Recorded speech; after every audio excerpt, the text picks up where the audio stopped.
इस वीडियो में बात करेंगे नियर साइटनेस या मायोपिया के बारे में, जो कि एक आई डिज़ीज़ है। किस तरह की आई डिज़ीज़ है, यानी कि मोस्ट कॉमनली आपको ये नज़र आएगी कि जिन्होंने भी आई ग्लासेस, आजकल हमारी यूथ जो है इन्होंने जो ग्लासेस लगाई होती हैं उनमें 70% आप समझते हैं कि उनको नियर साइटनेस है। तो इसमें ना एक्चुअली हमें फॉर ऑब्जेक्ट्स जो हैं वो क्लियरली नज़र नहीं आते, लेकिन जो हमारे नियर बाय होते हैं वो हमें क्लियर नज़र आ रहे होते हैं। यानी डिस्टेंट ऑब्जेक्ट्स को हम नहीं देख सकते, वो ब्लर नज़र आते हैं हमें।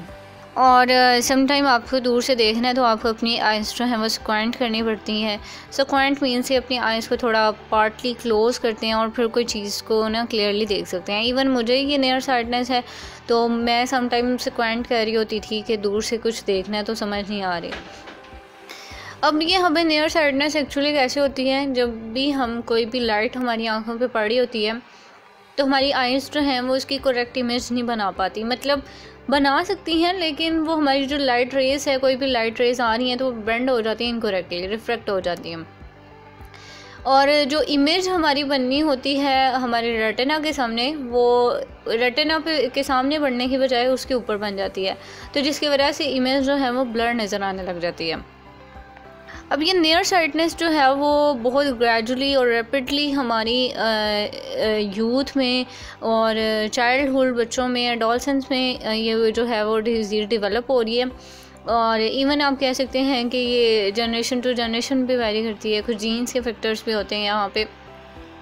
अब इसकी ट्रीटमेंट की बात करें हम कि किस तरह से इसको हमें कंफर्म किया जा सकता है कि हमें नियर साइटनेस है, तो ये आप जब भी किसी आई स्पेशलिस्ट के पास जाएंगे ना तो वो आपको कुछ ऐसे एग्ज़ाम, कुछ चीज़ें बताएगा कि उससे आपके आई टेस्ट हो सकते हैं। लाइक मैं जब गई थी तो मेरे सामने कुछ अल्फ़ाबेट्स थे, कुछ बहुत बड़ी राइटिंग में लिखे थे, कुछ शॉर्ट में लिखे, कुछ बहुत ही मतलब इतने बारीक थे, कुछ समझ नहीं आ रही थी। तो ही वाज लाइक आस्किंग कि ये क्या चीज़ है, ये कौन सा स्पेलिंग है। तो उनमें से काफ़ी तो मैं करेक्ट बता गई और कुछ जो मैं नहीं बता सकी, उससे उसने ये चीज़ जो है अंदाज़ा लगा लिया कि मेरी जो आईसाइट है कितनी वीक हो सकती है। इसके अलावा हमारी ट्रीटमेंट के लिए क्या यूज़ करते हैं हम, आई ग्लासेस यूज़ कर लेते हैं। मोस्ट ऑफ़ द पीपल जिनको ग्लासेस से चिढ़ होती है वो लेंसेज यूज़ कर लेते हैं, या फिर हम इसकी रिफ्रैक्टिव सर्जरी भी करवा सकते हैं। अब सिम्टम्स क्या हो सकते हैं नियर साइटनेस के, यानी आपको कैसे पता चले कि आपको नियर साइटनेस है। जब भी आप कोई दूर की ऑब्जेक्ट्स देखेंगे, अब ये जब आपको फ़र्स्ट टाइम होती है तो आपको इतनी जल्दी नहीं पता चलता कि मुझे नियर साइटनेस है या मुझे मायोपिया है। जब आप थोड़ा अपने ऊपर फोकस करेंगे ना किसी चीज़ को लेके कि यार ये चीज़ मुझे ब्लर क्यों नज़र आ रही है, तो फिर आपको अंदाज़ा होगा कि देयर इज़ समथिंग रॉन्ग। और मतलब ये अगर आपको दूर की चीज़ें जो हैं क्लियरली नज़र नहीं आ रही, ब्लरी नज़र आ रही हैं, तो इट्स मीन आपको मायोपिया हो सकता है। या फिर आपको चीज़ों को स्क्वांट करके देखना पड़ रहा है, फिर भी आपको मायोपिया हो सकता है।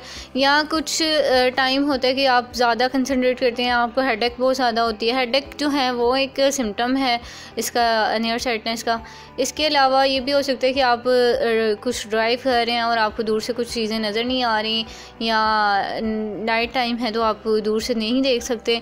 अब देखें, आपको पता है कि हमारे जो पायलट रखे जाते हैं उनकी आईसाइट जो है वो ख़ास तौर पर चेक की जाती है कि आईसाइट में ज़रा प्रॉब्लम नहीं होनी चाहिए।